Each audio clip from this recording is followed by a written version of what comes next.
You know, when we came to Nashville to do this special, of all the people that should turn out to be an authority on country music, even written a book on the subject, guess, my old buddy Rowlf.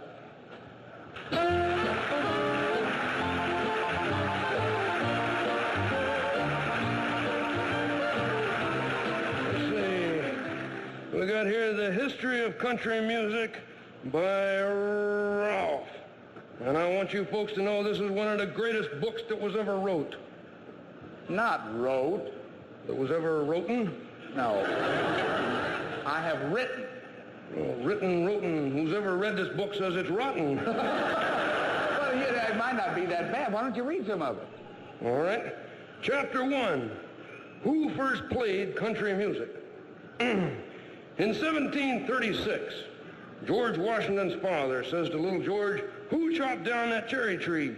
And George says, "I cannot tell a lie. I chopped down that cherry tree. I need the wood to make a guitar."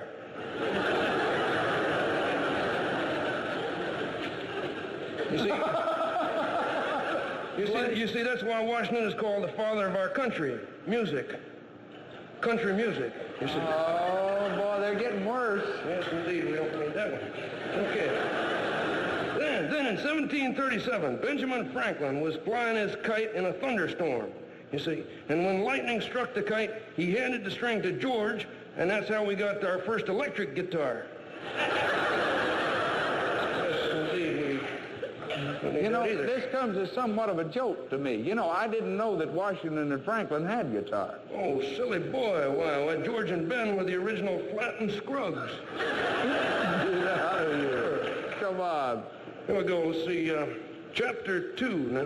All right. Yeah. Chapter 2 is 3 surefire ways to make a country song a hit. Oh, pray tell me. Okay. One, bring the song to Buck Owens. That'll do it. Yes. 2, bring it to Eddie Arnold. Uh-huh. 3, bring it to Sophia Loren. What? Well, the third way may not guarantee you a hit, but what a wild recording session. You got a point. Yeah. Yes, sir. Yes, sir. Hey, you know, Ralph, something now that you're on the subject of the history of country music. Maybe you don't know that some of our great country songs have come from Grand Opera. Did you know that? Things like Carmen. Like Carmen? Sure. She'll be Carmen round the mountain when she's Carmen. After that, Jimbo, there's only one thing I can say to you. What's that? May the bird of paradise fly up your nose.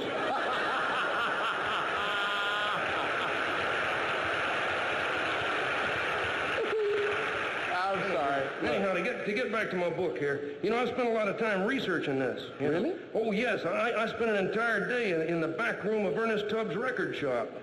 Boy, what'd you find out there? 3 of the Texas troubadours taking a bubble bath with Ernest.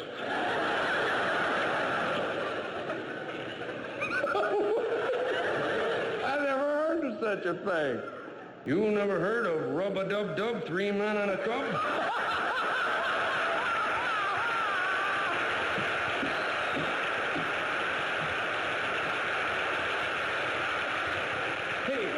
Together a long time. That's the worst one you ever pulled, I'll tell you. Bad, yes. Hey, but listen, I found a bunch of great records while I was there, though. For collector's items? Oh, you bet your cotton-picking guitar pick. Well, let's see here. Just take a look at these.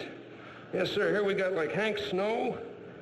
You see? Yeah. And, Roy Acuff. Yeah. Good one. Great. And, see, Jimmy Dean. And let's see, we got Tex Ritter. What do you... And there's Hank Snow. Yeah, but if you... Jimmy Dean. Now, you wait a minute. What's wrong with my records? Don't ask me, ask them.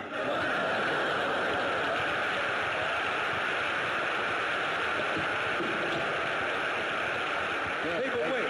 There we go, yes, I'll put that. Hey, but you haven't seen the greatest of them all. What's Take that? a look at this. This is the rarest record in the entire world. Yeah? Yes. This is the rarest. This is the most authentic record in the entire world. What is it? This is the song. This is a song that Grandpa Jones sang to Elizabeth Taylor in Cleopatra. Grandpa Oh, Joan wasn't in Cleopatra. I know, that's what makes it so rare. All right. Hey, you want to hear it? Love to. Hey, Maestro, give us a cadenza and an arpeggio, too. Oh, there's a big holler tree down the road there for me, where you lay down $1 or $2. You go round the bend and you come back again with a jug full of good old Mountain Dew. I call it that old Mountain Dew, and none that refuse it or need.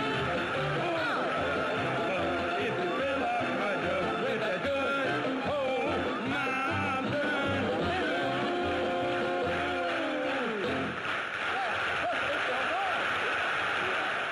One of the most popular television shows in the past